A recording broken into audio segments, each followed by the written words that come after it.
once a nomination reaches the Senate floor, there is of course debate, but that debate adds little that's new. The nominee has been vetted now for 2 or 3 months.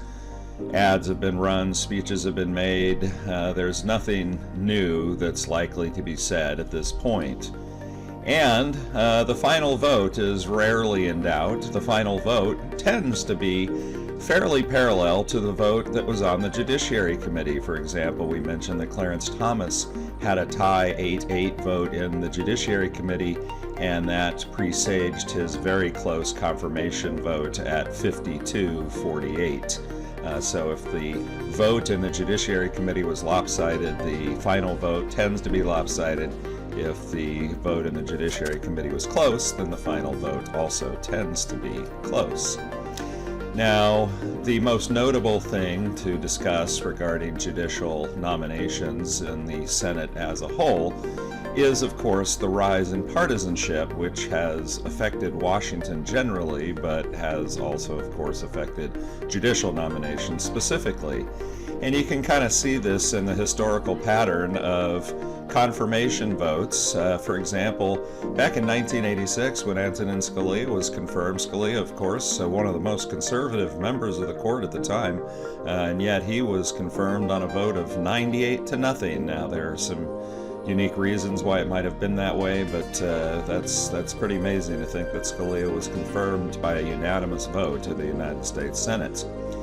Things started to change, but still, by the time Stephen Breyer was nominated, bipartisanship was the tradition, and he was confirmed on an 87-9 vote.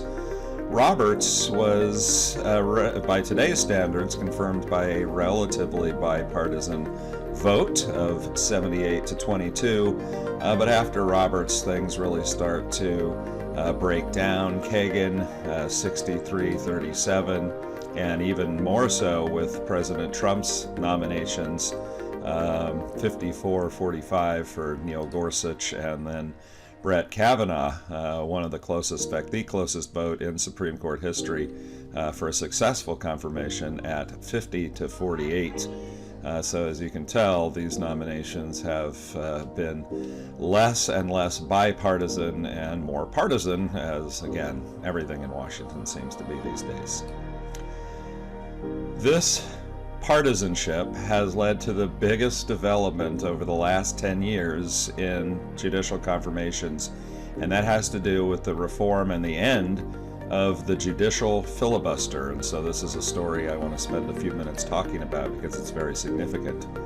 You've probably heard that the filibuster is an interesting, arcane procedure that the Senate has. It allows 40 senators, if they can stick together, to stop the Senate from doing whatever business it's doing, and that's any business at all. So it can kill a bill, it can bring the Senate to a grinding halt, it can stop a judicial nomination. So even though typically 51 is necessary to pass a bill, it only requires 40 senators to stop a bill if they use a filibuster. Now, the filibuster was used to encourage bipartisanship, and they've been around for a long time, but once upon a time they were rare. They were very rarely used, and they were extremely rare for judicial nominees. Just to give you a sense of how rarely they were used, cloture motions are motions that are filed to stop a filibuster. They're a good indicator of when a filibuster is being considered or underway. And before 1970, there were never more than 7 cloture motions in any 2-year session of Congress. So in the entirety of American history, you never had more than 7 motions during a session of Congress. By the 2009-2010 session of Congress, there were 137 cloture motions.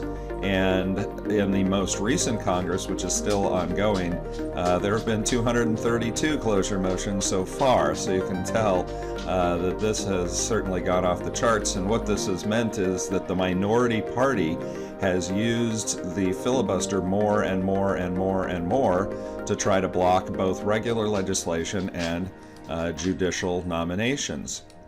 With regard to judicial filibusters specifically, there were actually no judicial filibusters whatsoever in all of American history until the filibuster against Abe Fortas that you'll read about in the Rehnquist Choice.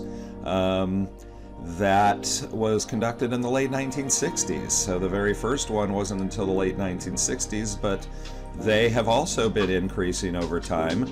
And both Democrats and Republicans are responsible for this. Both parties have dirty hands when it comes to the use and abuse of the judicial filibuster. And in fact, the first real push happened with the Democrats under George W. Bush. They felt that many of Bush's nominations were too conservative, and so they started to increase their use of the filibuster. And Republicans were very, very angry about it, and so they announced in 2005 that they were going to end the filibuster on federal judges. They were no longer going to give the minority Democrats the opportunity to block President Bush's judicial picks, and they were going to end the filibuster on federal judges. Well, Democrats said that if you do that, we will employ what they called the nuclear option. They called this the nuclear option, and they said if you end our ability to filibuster federal judges, we will then filibuster every other bill you bring forward.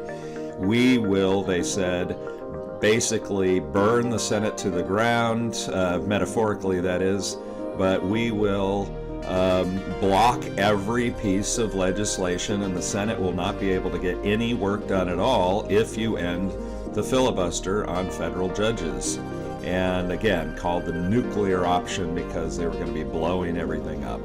So the calmer heads at that point prevailed. There were 7 Democrats, 7 Republicans who came together at that time. Senator John McCain was one of them. They were called the Gang of 14, and they engineered a compromise where the Democrats agreed to scale back their use of the filibuster to filibuster only the very worst nominees, and the Republicans agreed that they wouldn't end the judicial filibuster. However, this is all a sham. There was a compromise, supposedly, but the fact of the matter is absolutely nothing was changed. President Bush still got to nominate the individuals that he wanted, and Democrats basically simply allowed them to go forward. So the filibuster existed, but the Democrats essentially caved in this particular instance. Then President Obama became president, and filibusters in general skyrocketed, but they also skyrocketed particularly with judicial nominations and nominations to the executive branch generally. This is a chart from about halfway through the Obama administration, but you can see these are filibusters only of presidential nominees, although they include both judicial and non-judicial nominations. But as you can see here, President Obama experienced almost as many of these, and this is only in the first half or so of his presidency, as all other presidents had in all of American history combined. There was really an attempt by the minority Republicans to block much, as much as they could, of the Obama agenda. It really reached a head in 2013 when Republicans announced that they would filibuster every single President Obama nomination to the D.C. Court of Appeals. You'll recall in class we mentioned that the D.C. Court of Appeals is the second most important court in the United States. Nominees to the D.C. Court of Appeals often move on to be nominated to the U.S. Supreme Court. And so in 2013, Republicans simply said, we are not going to consider any of your nominations to the D.C. Court of Appeals. And as a result, in 2013, the Senate made its first reform to the filibuster since the 1970s.